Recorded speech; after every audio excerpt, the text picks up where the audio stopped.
Had you had contact with Andre Weisenhofer at all? Only in a passing social way. Because he had quoted this heavily, I don't know if you know that he, when he was talking about the need to dehypnotize people, he cited your research as very specific evidence of exactly the scenario that you're describing now.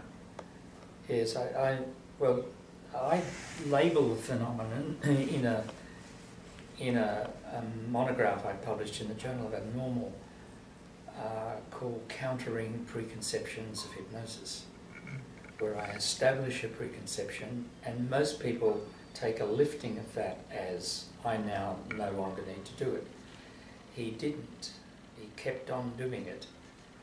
And the compulsivity of that behaviour indicated to me a mark of good hypnotic responsiveness for a very deeply susceptible person. I then got very interested in the processes that lie behind it, and I really think the process I landed on was, in a sense, almost akin to transference. There was a willingness to do what they thought was appropriate, a willingness to please. It was almost like transference in response. But how does it go from transference to compulsive? Well, I'd indicated to him by hypnotic suggestion that I wanted him to behave in what would be regarded as a compulsive way. And he saw that as something I wanted. And I accidentally used the word in a context most people would say, well, he doesn't want me to respond, there's no need to do it. But he kept on doing it because I had actually said that to him. And I linked it with transference a little bit by way of a relationship that is established between a hypnotist and a subject in a certain kind of subject establishes almost an aspect of motivation to please. And so you thought of it as a demand characteristic? No, that of course was an issue as to whether or not this was a demand characteristic phenomenon, and I concluded after 13 years I didn't think so. And I think you're looking at a particular aspect of behaviour which I thought was telling me something about someone in hypnosis, an attribute of being hypnotised that I didn't think could be explained by artifact. I didn't think it could be explained by demand characteristics, and it came back to a relationship that I think was an aspect of dimension. But when you would offer the suggestion, though, it was no longer necessary, yeah.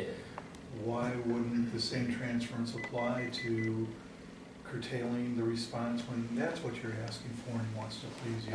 Because I'd given the cue that released him from his behaviour, I was using the cue out of hypnosis, not in. I see. And we're getting into, I guess, some of what Martin Orne might say, the essence features of hypnosis. Now, Martin was never really interested, I think, in the phenomenology of hypnosis. He wasn't disinterested in it. Ronald Shaw was very interested in the phenomenology of hypnosis, but had not explored this aspect of it. But what I've described, I think, was starting to look into compulsive aspects of behaviour in the hypnotic context, which interests Martin Orne very much. But I did it in a phenomenological way, which I think was an extension of some of the learning I had from Ronald Shaw. But I believe that unless you get into the phenomenology of hypnosis, you're really partially tapping its meaning, not fully. And I've had that experience in a number of subjects, and all of the subjects I'm talking about, they are, I think, somnambulistic subjects, extraordinarily susceptible, and one in particular who's now passed away had an extraordinary resurrection of this sort of phenomenon back in Australia. she came into my office and it was a standard sort of hypnotic session. She was a student at the time, and I hypnotised her in some program of research. And I said to her, would you step down the ladder deeper into trance, which she did. And then I brought her out. I said, now, would you come out of trance, come back up the ladder now? I didn't quite use it as bluntly as that. Would you take one step at a time? And she came back to me 2 years later and said, look, please, take me out as you put me down. And she insisted that I go back, re-hypnotise her, and take her up the ladder rather than one step at a time. She had a very literal response to it, but the effect of that initial suggestion that I had not removed in exactly the same way lasted for 2 years. I took her case to a group of doctors in a psychiatric hospital in Canada, and I was talking about it in relation to the sorts of issues we've been talking about, and quite surprising to me, they said they thought she illustrated transference type phenomena. Now, I have never developed the notion of transference in quite that way, but I think there is a particular motivation to please that exists in some hypnotic situations for deeply susceptible people. And if you look very closely in the literature, for instance, Ronald Shaw has it in his motivated involvement, not exactly phrased in that way, but as a dimension of trance. And he talks about it in terms of archaic involvement. I think there's a link between Shaw's archaic involvement, transference type behaviour, and deeply susceptible behaviour with the motivation to please. All of that cannot be teased out without, I think, a phenomenological methodology of hypnosis. So when you're getting a phenomenological report from someone, how do you know that they're accurately representing your experience? It doesn't matter. I mean to say there's I always remember, and this is going far afield, talking to a psychiatrist about psychoanalysis. And I said, well, how do you know whether that really happened or not? He said, it doesn't matter. If what I said fits the notions they want to talk about, I can work with that reconstruction to effect a cure.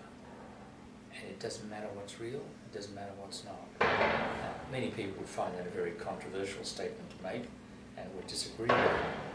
But I have communication with someone about their experience, and I'm not overly, terribly much fussed about whether it's real or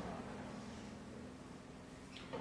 Well, whether it's real or not is different than whether they're giving you an accurate report or not. Well, in a sense, where I was very